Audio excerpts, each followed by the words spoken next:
doutes et certitudes quand la foi se questionne. Bienvenue à cet autre numéro et que Dieu bénisse chacun de vous. Et je continue à vous encourager à vous abonner et bien sûr à commenter, à partager ces sujets. Ça peut aider quelqu'un, ça peut soutenir un foyer, ça peut aider un jeune qui est dans l'impasse. Soyez actifs dans notre émission. Que Dieu veille sur vous et que Dieu vous bénisse abondamment. Le sujet que nous allons élaborer maintenant, aujourd'hui, est intitulé « Faut-il divorcer ?» Faut-il divorcer? Premièrement, la parole de Dieu dit dans Malachie chapitre 2 verset 16 que Dieu hait la répudiation. En d'autres termes, Dieu hait le divorce. Donc, si Dieu hait le divorce, je ne sais pas si je conseillerais quelqu'un de divorcer. Malheureusement, de plus en plus, nous notons beaucoup de cas de divorce, même dans l'Église du Seigneur. Et toutes les couches sociales sont concernées. Vous avez les membres qui divorcent, vous avez les diacres qui divorcent, vous avez les anciens d'église qui divorcent, vous avez les pasteurs qui divorcent, vous avez les évêques qui ont des problèmes dans leur mariage. Quand je dis évêque, ici, mettez anciens pour des églises où les évêques sont autorisés de se marier. Donc vous comprenez que nous sommes dans un environnement où les divorces sont devenus des attitudes totalement acceptées. Les gens conseillent même.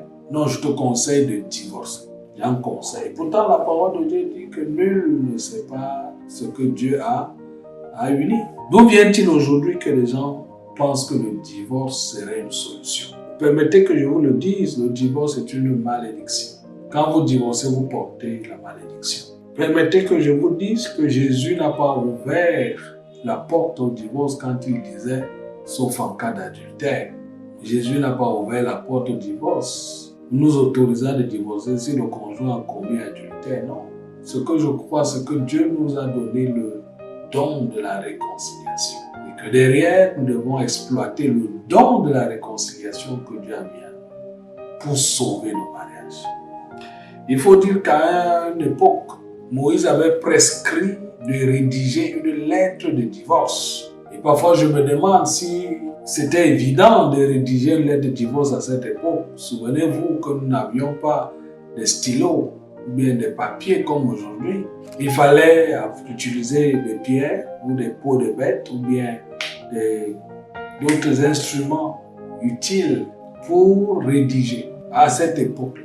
Donc, ce n'était pas la chose facile de rédiger une lettre de divorce. Le divorce n'est pas dans le projet de Dieu. L'homme quittera son père et sa mère et s'attachera à sa femme et les deux deviendront une seule chair. Une seule chair, c'est important. C'est important de savoir que quand on est devenu une seule chair, il est difficile de se détacher. Malheureusement, à cause de la dureté de nos cœurs, on y arrive malheureusement. Oh, le divorce. Le divorce est une gangrène.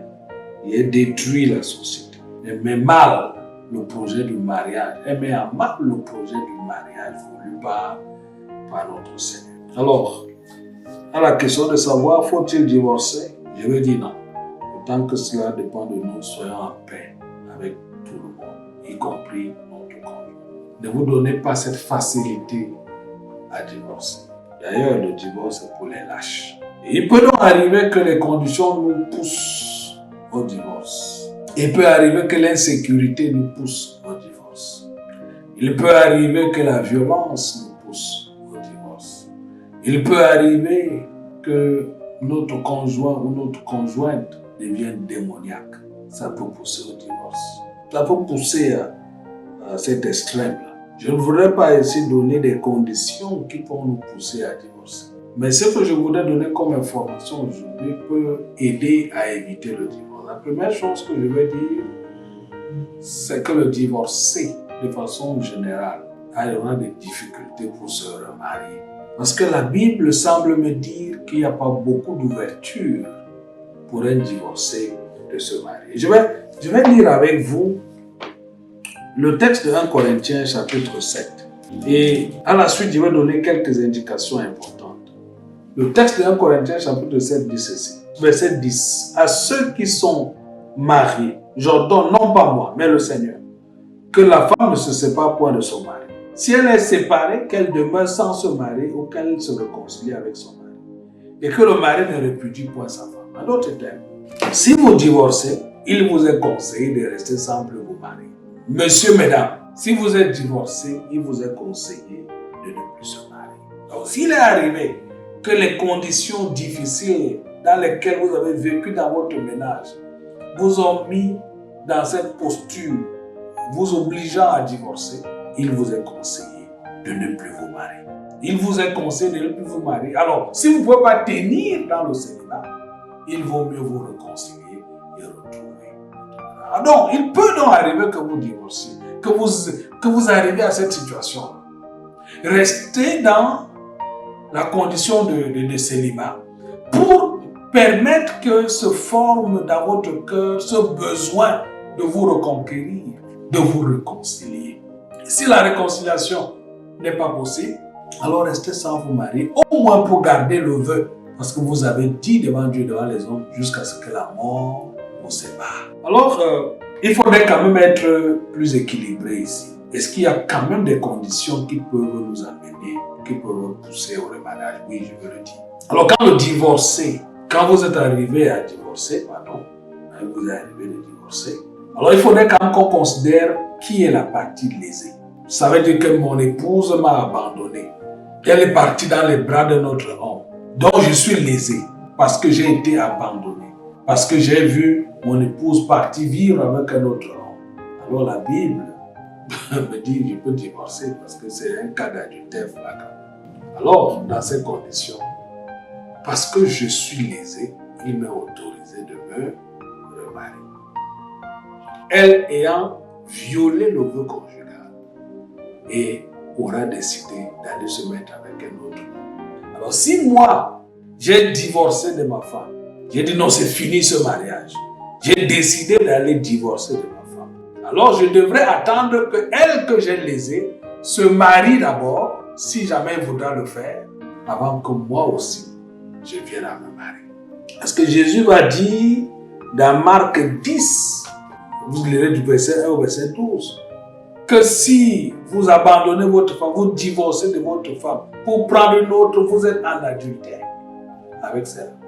Donc si vous contractez un mariage après que vous ayez divorcé, attention, vous vous mettez en position d'adultère. Donc vous êtes permanemment dans le péché. Vous comprenez que le problème n'est pas de divorcer, mais la vie même d'un divorcé est un autre problème, est un défi permanent. Donc, je ne conseillerais jamais à quelqu'un, à un jeune, de penser même au divorce.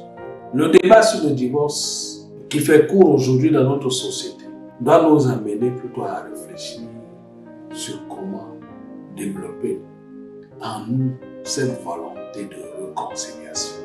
Il n'y a rien qui soit si difficile que de chercher la paix, que de rechercher à reconquérir la personne pour laquelle nous avons fait des vœux aussi importants, jusqu'à ce que la mort nous sépare.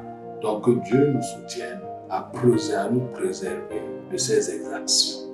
Il peut donc arriver que la situation soit difficile. Si vous êtes poussé à divorcer, s'il vous plaît, il vaut mieux rester sans se remarier. Et si vous voulez vous remarier, rassurez-vous que le conjoint en face que vous avez lésé, lui, au moins, il s'est remarié. C'est ce que peut nous offrir les Saintes Écritures sur la question du divorce. Mais comme j'aime à insister, prions Dieu que cela ne nous arrive pas. Soyons fidèles avec notre épouse, avec notre époux, et bâtissons des foyers solides à la gloire de notre Dieu. Amen.